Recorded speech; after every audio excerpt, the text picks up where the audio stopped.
దేవుడు అనే పదానికి బైబిల్ ఇచ్చిన వివరణ ఏంటి? ప్రేమ.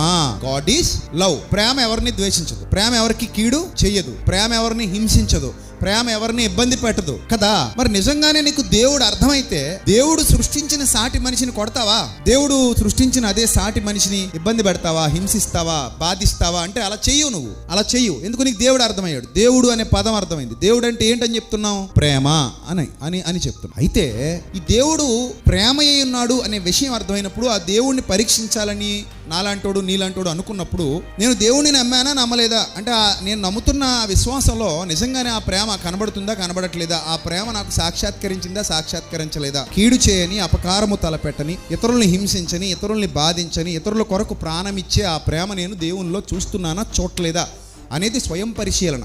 ఎవరైతే స్వయం పరిశీలన చేసుకుంటారో వాళ్ళకి ఇంకా అర్థమైపోయింది. నాకు కడుపు నిండిపోయిన తర్వాత ఎవరో ఏదో తింటున్నారని నేను వాళ్ళకి బడి ఏడవడం ఎందుకు, వాళ్ళకి నాకు